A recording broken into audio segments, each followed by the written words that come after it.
കോഴിക്കോട് മോഷണ കേസ് പ്രതി പിടിയിലായി. മടവൂർ CM വലിയുള്ളാഹി മഖാമിൽ നിന്ന് ഭണ്ഡാരം തകർത്ത് പണം മോഷ്ടിച്ച കേസിലെ പ്രതി PK മുഹമ്മദ് ഹനീഫയാണ് ഇപ്പോൾ പിടിയിലായത്. സമീർ സി മുഹമ്മദ് അപ്ഡേറ്റ് ചെയ്യുന്ന വാർത്ത കോഴിക്കോട് നിന്ന്. സമീർ, ഗുഡ് മോർണിംഗ്, പറയൂ.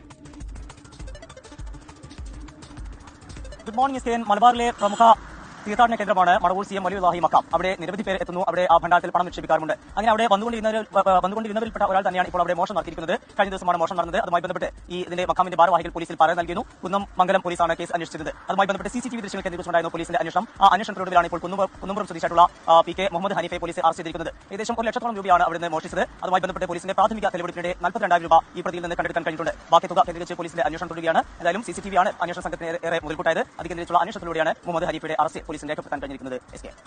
അനവധി കുറിച്ച് ഇങ്ങനെ കിടക്കാണ്. ലോകം മൊത്തം കണ്ട് അത് നിയന്ത്രിച്ച് ഞാനൊന്ന് അശ്രദ്ധയിലായാൽ പ്ലെയിനുകൾ തമ്മിൽ കൂട്ടിയിരിക്കും. സേബിനൊന്ന് അശ്രദ്ധയിലായാൽ സംഭവിക്കും. ഞാനൊന്ന് അശ്രദ്ധയിലായാൽ പ്ലെയിനുകൾ തമ്മിൽ കൂട്ടിയിരിക്കും. ഞാനൊന്ന് അശ്രദ്ധയിലായാൽ പ്ലെയിനുകൾ തമ്മിൽ കൂട്ടിയിരിക്കും. സേബിനൊന്ന് അശ്രദ്ധയിലായാൽ സംഭവിക്കും. അപ്പൊ ഇവിടെയുള്ള കാറ്റടിക്കുന്നതും ഇവിടെ മഴ വർഷിക്കുന്നതും ഇവിടെയുള്ള പ്ലെയിനുകളും വണ്ടികളൊക്കെ ഓടുന്നതെല്ലാം ഒരു വലിയ ഒരു മഹാന്റെ ഒരു റൂഹിന്റെ നിയന്ത്രണത്തിലാണ്. അമ്മ ഏൽപ്പിച്ചതാണ്. അതൊരു രോഗമാണ്. അപ്പൊ അനവധി കുറിച്ച് ഇങ്ങനെ കിടക്കുകയാണ് സേഫിനാക്കൾ. എന്നിട്ട് ലൗഹുൽ മഹ്ഫൂദിലേക്ക് നോക്കും, ഉമ്മുൽ കിതാബിലേക്ക് നോക്കും. ഉമ്മുൽ കിതാബ് ലൗഹുൽ മഹ്ഫൂദ് ഒന്നാണെന്ന് അഭിപ്രായം വേറെയുണ്ട്. രണ്ടിലേക്ക് നോക്കി അതിലുള്ളത് മുഴുവനും പറയാൻ അവർക്ക് കഴിയും. പക്ഷേ അതിൽ നിന്ന് കോടിയൊന്ന് നമ്മുടെ മുമ്പിൽ പറഞ്ഞ് അതാണ് നമ്മൾ ഭയങ്കര ആശ്ചര്യമായി തന്നെ നമുക്ക് കാണുന്നത്.